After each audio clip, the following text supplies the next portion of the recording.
Janasena party అధినేత పవన్ కళ్యాణ్ గత కొన్ని రోజులుగా రాజకీయ కార్యక్రమాలతో ఊపిరి పీల్చుకోలేనంతగా బిజీగా ఉన్నారు. అజ్ఞాతవాసి మూవీ విడుదల తర్వాత ఆయన పూర్తి స్థాయిలో పాలిటిక్స్ పై దృష్టి పెట్టారు. ఇటీవలే తెలంగాణ, ఏపీ రాష్ట్రాల్లో కొన్ని జిల్లాల్లో సుడిగాలి పర్యటనలతో అందరి దృష్టిని ఆకర్షించిన పవన్ లేటెస్ట్గా ఏపీకి ప్రత్యేక హోదా అంశంపై జేఏసీ ఏర్పాటు కోసం సన్నాహాలు చేస్తున్నారు.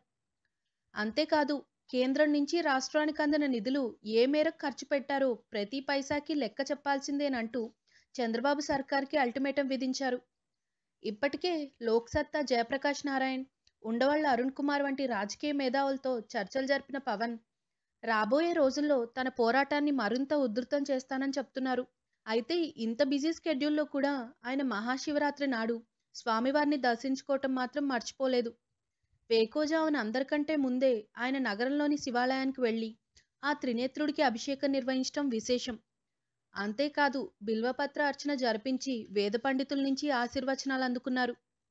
ఈ సందర్భంగా పవన్ కళ్యాణ్ వచ్చాడన్న వార్త దావానంలా వ్యాపించడంతో అప్పటికింకా తెల్లవారకపోయినా నగరం నలుమూలల నుంచి అభిమానులు పోటెత్తారు. తన కోసం వచ్చిన ఫ్యాన్స్కి అభివాదం చేసిన పవన్ అక్కడి నుంచి నిష్క్రమించారు. అంతకుముందు ఆయన అర్ధరాత్రి సమయంలో తన మేనల్లుడు సాయిధరమ్ తేజ్ లేటెస్ట్ ప్రాజెక్ట్ గురించి దర్శకుడు కరుణాకరంతో సుదీర్ఘ సమయం పాటు చర్చించారట. ఇటీవలే సాయిధరమ్ తేజ్ నటించిన సినిమాలు వరుసగా పరాజయం పాలవటం పవన్ కళ్యాణ్ని బాధించిందట.